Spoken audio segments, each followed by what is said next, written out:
সবাইকে good morning and welcome back to my new vlog. কেমন আছো তোমরা সকলে? আশা করছি সকলে খুব ভালো আছো। আমিও বেশ ভালো আছি।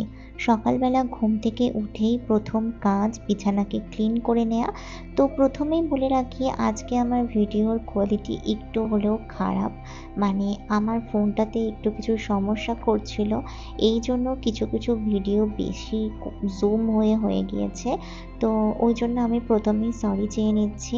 তো তারপরে হলো আমি এখানে চা বসিয়ে দিয়েছি। আজ অনেক দিন পর ইচ্ছে করলো একটু দুধ চা খাবো বলে। তো দুধ চা বানিয়ে নিলাম আমার আর মায়ের জন্য। চা টা খেয়ে চলে এসেছি অনেক দিন পড়ে থাকা একটা কাজ করতে। আসলে আমার এই অ্যাকোরিয়াম জারটাতে ৩টি মাছ ছিল। তার মধ্যে থেকে ২টি মাছ মারা গেছে। তারপর থেকে পরিষ্কার করব করে এই কাজ ওই কাজ করে আর কাজটা হয়েই উঠছিল না। অবশেষে আজকে সময় করলাম আর করে এই জারটি পরিষ্কার করতে বসে পড়লাম। আমার এমন জার না ৩টে ছিল, তবে তার মধ্যে একটি ভেঙে গিয়েছে আর এইটি রয়েছে, আর একটি ছোট সাইজের রয়েছে। এই জারগুলো পরিষ্কার করতে খুব ভয় লাগে, এই কাজগুলো খুব পাতলা টাইপের হয়। তো সেই জন্য জারগুলো যদি একটু হালকা ঠুনঠান খায় তাহলেই ভেঙে যায়। আর এখানে দেখো এই মাছটাই রয়েছে।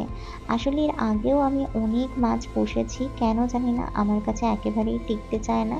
তো তারপরেও আমি আবার নতুন করে কিনে নিয়ে আসি। ভীষণ ভালো লাগে আমার মাছ রাখতে। আর আমার না বড় অ্যাকোরিয়ামের থেকে এই জারগুলোই বেশি পছন্দ। ওই জন্যই আমি বেসিক্যালি এই জারে রাখি। তো এই ছিল। তো তারপরে হলো এখানে যে পাথরগুলো ছিল সেই পাথরগুলোকেও আমি একদম ভালো মতো সার্ফের জলে সুন্দরভাবে পরিষ্কার করে নিয়েছি। দেন তারপরে পাথরগুলো সুন্দরভাবে গুছিয়ে নিলাম। আর তারপরেই সব কাজ সেরে চলে গিয়েছিলাম স্নানে। তো স্নানও কমপ্লিট করে নিলাম আর স্নান ধান কমপ্লিট করে ঘরে একটু মা সরস্বতীকে ধূপ দেখিয়ে দিলাম। তারপরে চলে গেলাম লাঞ্চ করতে। আর লাঞ্চে বেশি কিছু ছিল না, ডিম ভাজা সাথে ছিল কচুরলতি। এই দিয়ে লাঞ্চ কমপ্লিট করে চলে আসলাম। আজকে একটু স্কিন কেয়ার করব। স্কিন কেয়ার বলতে সেরকম কিছুই না, ওই একটু D10। আমি সবসময়ই রাগার এই D10টা ইউজ করি। একটু প্রপার সব কিছু মেনটেন করে এই D10টা করলে খুব ভালো হয়। আর সব বড় বড় স্যালনে কিন্তু D10 মানে এই রাগার D10 প্যাকটাই ইউজ করানো হয়। তারপরে ট্যান প্যাকটা ক্লিন করে চলে আসলাম কিছু ফল নিয়ে। তারপরে আমি আর কোনো রকমের কোনো ভিডিও করিনি, সোজা চলে আসলাম সন্ধ্যাবেলায়। আজকে অনেক দিন পর ভেবেছি একটু মুড়ি মাখিয়ে খাবো।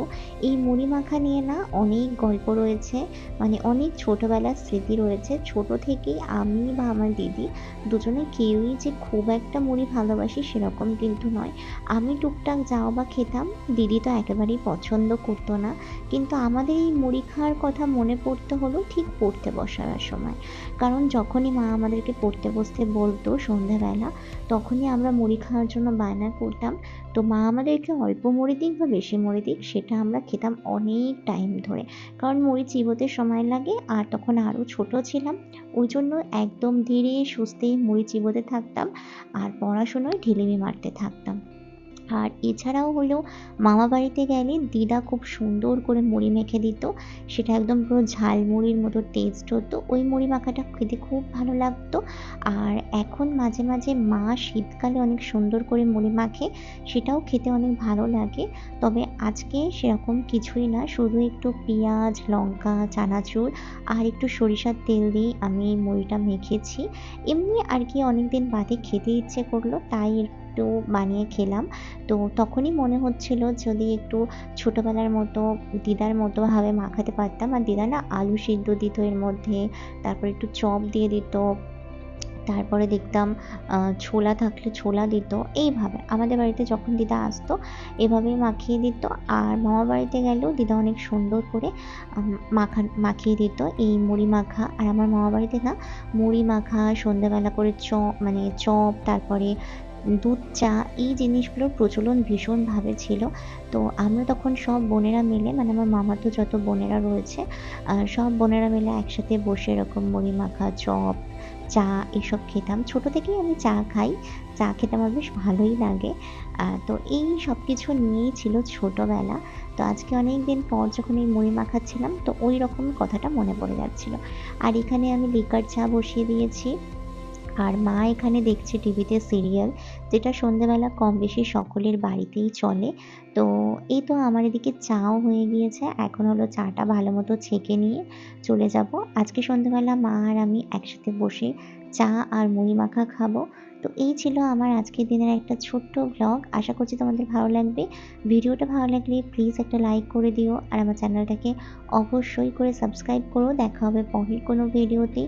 ততক্ষণ সুস্থ থেকো, সাবধানে থেকো, ভালো থেকো। তো চলো আজকের মতো এখানেই শেষ করছি। টাটা!